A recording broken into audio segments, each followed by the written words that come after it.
Halo, Assalamualaikum warahmatullahi taala wabarakatuh. Saya PPP Fauzi, student of OUM, Bachelor Medical and Health Science. Nama saya Ahmad Fauzi Husni, bernombor matrik 9207013508101. Okey, hari ini saya akan membuat satu pembentangan case study, kajian kes berkenaan berkenaan infarksi myocardial acute ataupun acute myocardial infarction.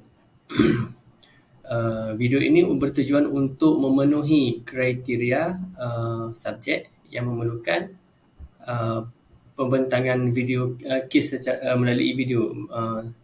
Subjeknya adalah NBCP 2424, Clinical Practice, Pre-Hospital Care dan Ambulance Service. Okay, move on. Ini adalah myocardial infarction, iaitu penyempitan atau penyumbatan pada salur darah jantung. Salur darah yang membekalkan oksigen, zat dan nutrien kepada tisu-tisu otot-otot jantung. Okey, kita move on. Okay. Pengenalan. Infarksi myocardial iaitu serangan jantung adalah kematian yang tidak dapat dipulihkan, iaitu nekrosis pada otot jantung yang diakibatkan oleh kekurangan bekalan oksigen yang berpanjangan. Kekurangan bekalan oksigen berpanjangan ini kita panggil dia sebagai iskemia atau iskemi. Kebiasaannya dikenali sebagai serangan jantung. Penyumbatan salur arteri yang membekalkan oksigen pada oksigen membekalkan oksigen pada otot jantung. Okay, maklumat demografi pesakit. Nama pesakit adalah Encik R, berumur 61, jantina lelaki. Nombor pendaftaran SNZ 00 akan tak dapat didedahkan atas kerahsiaan. Tarikh dan waktu ialah 21 Disember 2021 pada pukul 9.32 pagi. Pesakit membuat panggilan ke 999 ataupun nombor kecemasan kita, Malaysia, berkenaan beliau menghadapi sakit dada. Okay. Sejarah penyakit adalah aduan utama ialah sakit dada. Onset dia pesakit, situasi berlaku ataupun waktu yang berlaku adalah pesakit sedang sarapan bersama keluarga. Sakit dada beliau datang sekali juga, ditambah dengan sesak nafas, berpeluh, rasa lemah dan tidak bertenaga. Dia punya nature of pain ataupun dia punya gambaran sakit dada adalah bersifat tajam. Skala kesakitan ataupun pain score beliau pada masa berlakunya serangan adalah 8/10. Kira level yang sangat sakit. Okey, sejarah perubatan pada yang lalu. Pesakit ini adalah pesakit mempunyai penyakit IHD ataupun penyakit jantung iskemia, HPT ataupun darah tinggi, hypertension. Pesakit ini baru saja terkena serangan jantung pada 1 Mei 2021 pada tahun yang sama. Pesakit juga tidak mempunyai, setakat yang disoal, pesakit tidak mempunyai alergik pada ubat ataupun makanan. Sejarah lain, sejarah pembedahan lalu tiada sejarah pembedahan. Sejarah keluarga silam, ibu beliau tidak mempunyai kencing manis dan darah tinggi. Bapa juga mempunyai kencing manis. Sejarah sosial, pesakit sudah berkahwin, mempunyai 4 orang anak, 3 anak perempuan, 1 lelaki. Boleh melakukan aktiviti daily living secara bebas. Okay, sejarah ubat-ubatan, pesakit mempunyai bekalan sublingual GTN, glycerin trinitrate, yang diambil sebiji bila perlu sahaja. Tablet aspirin 150 OD, tab Asodis 10 mg BD, tab clopidogrel 75 mg OD, tab pantoprazole 40 mg OD, Teaprazolam 0.5 mg OD, Atorvastatin 40 mg ON. N tu on night, waktu malam saja dia ambil. Sirap Lactulose 10 ml BD. Okey, pesakit tiada sejarah alahan dah pada ubat ataupun makanan. Semasa pemeriksaan fizikal, pesakit ni bila kita buat pemeriksaan pada melalui Glasgow Coma Scale atau skala koma Glasgow, pesakit respon kepada verbal. Kita lihat pesakit ni sejuk, berpeluh dan kita boleh kita sentuh, badannya adalah sejuk. Pernafasan adalah normal. Kita boleh kita check isi padu nadi yang bagus. Dia punya capillary refill time ataupun isian semula capillary adalah 2 saat, kurang pada 2 saat, which is good. GCS full. Sakit dada yang dia katakan adalah bahagian tengah dada, bahagian sini. Okey, bila kita buat pemeriksaan tanda vital atau vital sign, tekanan darah beliau adalah 145/85 mercury. Nadinya adalah 91 dalam masa seminit. Kadar pernafasan 18 per minit. Suhu 37 darjah Celsius. SpO2 97 bila kita bagi Nasoprom pun 97 juga. Skala kesakitan adalah 8/10. Kita buat ujian glukometer adalah 9.2 millimole per liter. Okey, kita buat pemeriksaan sistem respiratory. Masa-masa inspection, kita lihat pengembangan dada adalah normal, sekata dan tiada penggunaan otot aksesori. Bila kita buat palpation, pengembangan dada adalah normal. Kita buat percussion, bunyi adalah resonance. Kita buat auscultation, kita cek dengan stetoskop adalah kedua-dua bahagian paru mempunyai jelas dan normal. Okey, untuk sistem kardiovaskular, kita lihat tiada pengembangan urat leher ataupun distended neck vein, distended jugular neck vein. Palpation, isi padu nadi adalah bagus. Capillary refill time lebih daripada 2 saat. Dia punya heart rate 91 per minit. Badannya adalah sejuk bila kita pegang dia. Auscultation tiada bunyi murmur ataupun no third heart sound, hanya bunyi loop saja. Untuk GI punya ataupun gastrointestinal tract, bila kita buat inspection tiada pengembangan abdomen. Palpation juga adalah abdomen adalah lembut, tidak tender. Auscultation bunyi osus normal, peristasis yang jelas. Percussion tiada dullness. Okey, pengurusan pesakit pra-hospital. Okey, PPP yang bertugas pada hari berkenaan menerima, iaitu pada 21 bulan 12 2021, PPP yang bertugas di MECC menerima satu panggilan kecemasan daripada waris. Lalu beliau, PPP tersebut, mengambil riwayat ataupun history taking berkenaan aduan utama, lokasi, keadaan pesakit serta maklumat-maklumat yang lain. Lalu dimaklumkan, selepas selesai, dimaklumkan kepada PPP pra-hospital care yang bertugas untuk respon kes.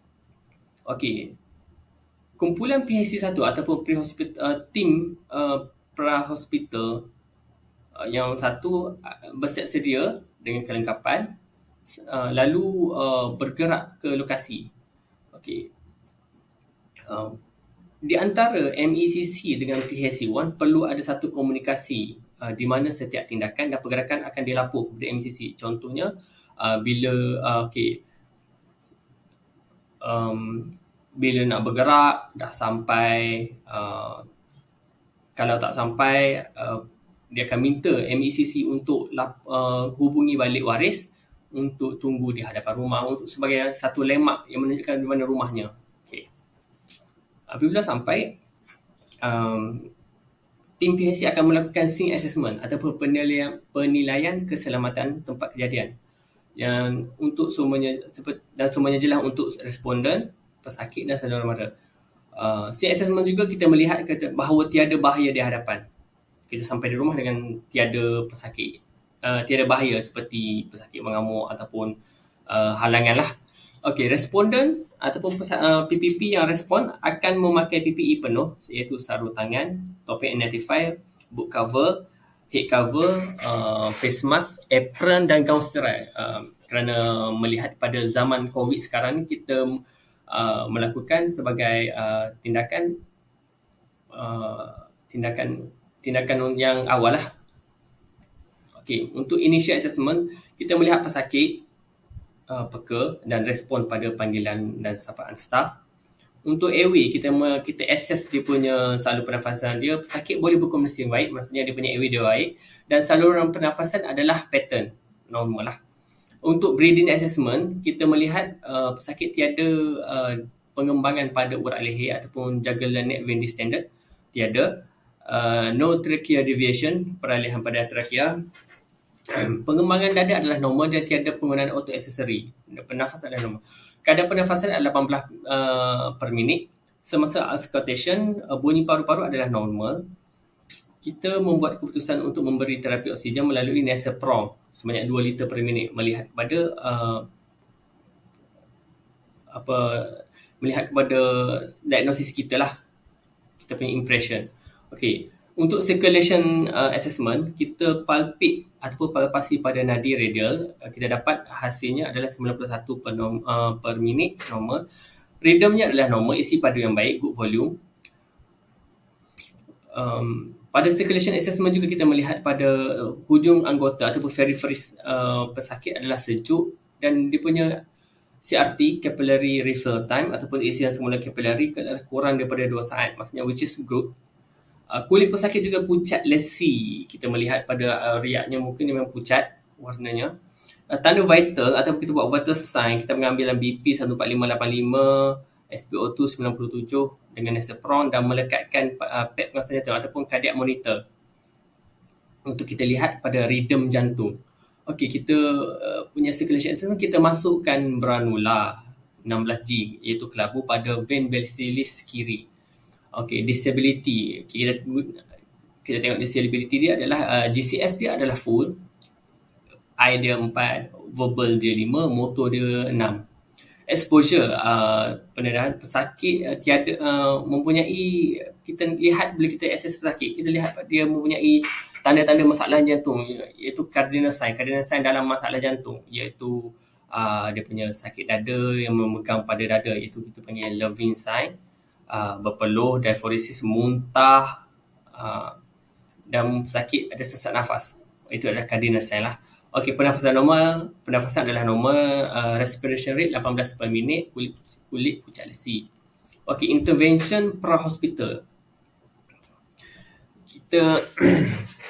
Intervention pra-hospital, kita buat intervensi ataupun prosedur semasa pra-hospital. Kita rehatkan pesakit sepenuhnya di atas katil. Kita ambil vital sign. Kita insert branula. Masukkan branula 16G pada vein basilis. Kita bagi normal saline secara maintenance. Kita buat ujian ECG dan kita lekatkan pad cardiac monitoring untuk kita lihat rhythm jantung sepanjang pra-hospital care, sebelum sampai hospital lah. Kita bagi ubat sublingual GTN 0.5 mg, aspirin crush 300 mg, kita bagi oksigen lah. Okey, data pergerakan yang saya sebut tadi, yang laporan di antara petugas pra-hospital dengan MECC. Masa kita dapat call dispatch, dapat pesakit hubungi kita 932. Ambulans bergerak kepada lokasi adalah 9.33 pagi.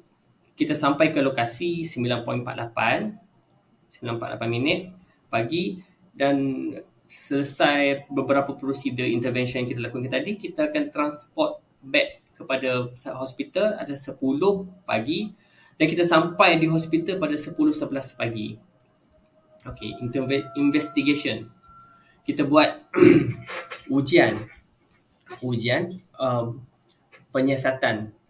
Yang kita buat dalam ambulans tadi adalah electrocardiogram, iaitu kita lihat ECG beliau mempunyai masalah pada lead 1, ada ST elevation, lead AVL ada ST elevation, lead V2 ada ST elevation, V3 ada, V4 ada, V5 ada, V6 tiada. Okay. Jadi dapatan adalah ECG adalah ST elevation over lead 1, AVL, V2, V3, V4 dan V5. Okey, saya salah tulis ni. Okey, diagnosis pemeriksaan. Okey, melalui simptom-simptom ini yang tanda-tanda yang ditunjukkan oleh pesakit, kita mempunyai beberapa lah differential diagnosis ataupun diagnosis pemeriksaan, iaitu kita boleh suspect juga untuk sindrom penggangguan pernafasan akut ataupun acute respiratory distress syndrome, acute myocarditis atau myocarditis acute, embolism pulmonary acute ataupun acute pulmonary embolism, edema pulmonary acute atau kita boleh suspect juga acute pulmonary edema, pneumonia ataupun pneumothorax. Okay, impression kita adalah to rule out TRO, infarksi myocardial acute ataupun acute myocardial infarction. Melihat pada ECG, kita suspect dia anterolateral. Okay, ini adalah borang pre-hospital care yang saya student OUM bersama beberapa staff tim PHC 1 yang respon pada hari berkenaan. Okey, pada 21 bulan 12 2021 jam 9.32 di Kampung Paya Datu, Mane, bernombor pesakit, nombor telefon pesakit seperti tertera. PPP yang respon adalah PPP Fadilan, PPP Fauzi dan PPP Izham. Okey, driver Encik Mat dan nombor ambulans adalah BKX 730. Okey. Di sini adalah maklumat pesakit yang ataupun borang yang digunakan oleh Hospital Jabatan Kecemasan Hospital Sultanah Nur Zahirah. Ini tadi saya dah sertakan dalam slide pembincangan daripada awal tadi lah. Okay, next. Itu sahaja. Ini saja saya punya perbentangan pada hari ini. Mohon salah dan silap saya dimaafkan. Semoga tuan ataupun puan yang mendengar melihat pada video saya ini dimurahkan rezeki. Sekian, terima kasih. Assalamualaikum.